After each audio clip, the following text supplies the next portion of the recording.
স্বাগতম career booster একাডেমিতে। সরকারি চাকরিজীবীদের জন্য এখানে থাকছে নবম পে স্কেলের সর্বশেষ ও নির্ভরযোগ্য আপডেট। সর্বশেষ আপডেটগুলো নিয়মিত পেতে এখনই লাইক দিন, কমেন্টে আপনার মতামত জানান এবং সাবস্ক্রাইব করুন ক্যারিয়ার বুস্টার একাডেমিতে। রাজপথে আন্দোলন নয়, আলোচনার টেবিলেই আমরা দাবির কথা তুলে ধরতে চাই।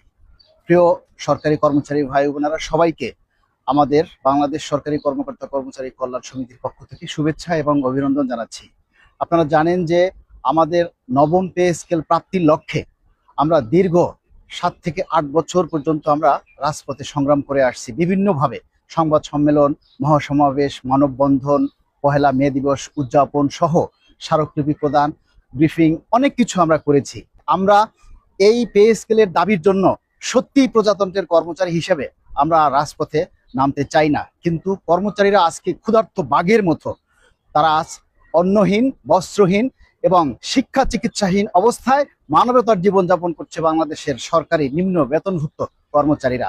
আমরা শুধু মাননীয় প্রধানমন্ত্রীর দৃষ্টি আকর্ষণের জন্য এবং তার সাথে একটু সময় মত বিনিময় করার জন্য আজকে বাংলাদেশ সরকারি কর্মকর্তা কর্মচারী কল্যাণ সমিতির পক্ষ থেকে সাক্ষাৎকারের জন্য একটা আবেদন জমা দিয়েছি। মাননীয় প্রধানমন্ত্রী যাতে আমাদের সাথে একটু আলোচনা করার সুযোগ দেন এবং আমাদের 22 লক্ষ কর্মচারীদের দুঃখ দুর্দশার কথাগুলি যাতে আমরা সরাসরি তুলে ধরতে পারি, সে লক্ষ্যেই আজকে আমাদের এই আবেদন জমা দেওয়া হয়েছে। আমরা প্রশাসনের দৃষ্টি আকর্ষণ করছি এবং সকল সরকারি কর্মকর্তা কর্মচারী যারা আছেন সকলের সার্বিক সহযোগিতা কামনা করছি।